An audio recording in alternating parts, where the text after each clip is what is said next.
obviously, a terrible, terrible thing happened Saturday night. There was an assassination attempt on Donald Trump. Where were you when you heard about it, when you found out about it? Where were you? In the office at City Hall, and one of my security detail came in and just sort of said, listen, this is what happened. We want to make sure we take necessary precaution on our side as well, because political violence is real, and people are in dark places and they sit and get radicalized on social media. They're alone. It's amazing how the radicalization on ideas and concept. And so, you always have to be on top of this. And, they wanted to make sure that, listen, we're going to take the necessary precaution on our end. For you. Right. Because we don't know what happens. Right. There are copycats.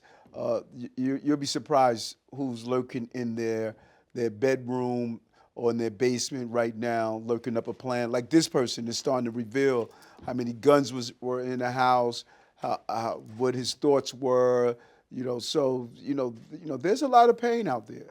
There's a lot of pain out there. Listen, I'm sure you get it. I'm just a trash talker. I'm not going to curse because you're here. I get death threats. Well, you can fucking curse. Oh shit! Holy fucking shit! Holy shit! I could fucking curse. He just said it. You be you, and I'm gonna be me. Fuck! You threw me for a loop. I mean, did you ever imagine?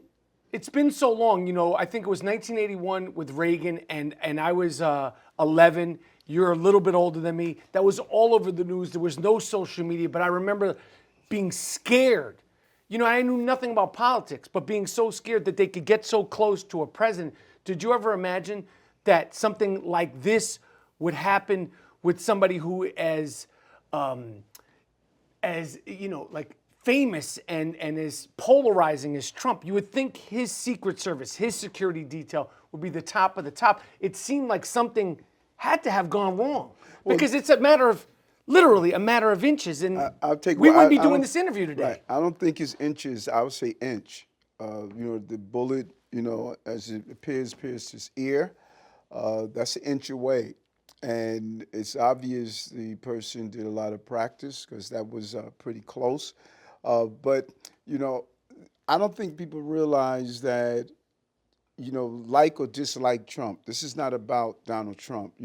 I immediately thought back when I was studying to become a lieutenant in the police department. I was driving down Atlantic Avenue and I made a left turn on Colossus Avenue. Someone drove inside my car and they called out my name.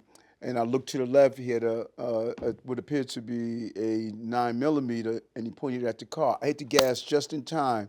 That instead of the bullet hitting my window, it hit the rear window and shattered the entire glass. And you think about that. I think about my mom, my brother, my son was a young child. He was a newborn at the time. You think about all of that. And when you see what happens, so we move the former president out of the mix and think about his wife, his children, those who support him. I mean, you could be in contrast to him, and some people want to hate on those who support him. In America, you have a right to support who you want. We don't have to agree in America. I agree. You have a right to say this is how I feel. You have the right to protest the right, and so. When a 20-year-old can... 20 years old. Think about it. When you look at the streets right now who are carving highways of death with 9mm bullets, they're teens. And the violence is just at an escalating level. And then social media is just helping to continue push that violence. And desensitize. Yes. Because you see like the fighting and the shooting and even the President Trump thing. And we're talking about it now, a couple of days after. But by Friday... this will be old news. Right. Fortunately, because it wasn't that serious of an injury.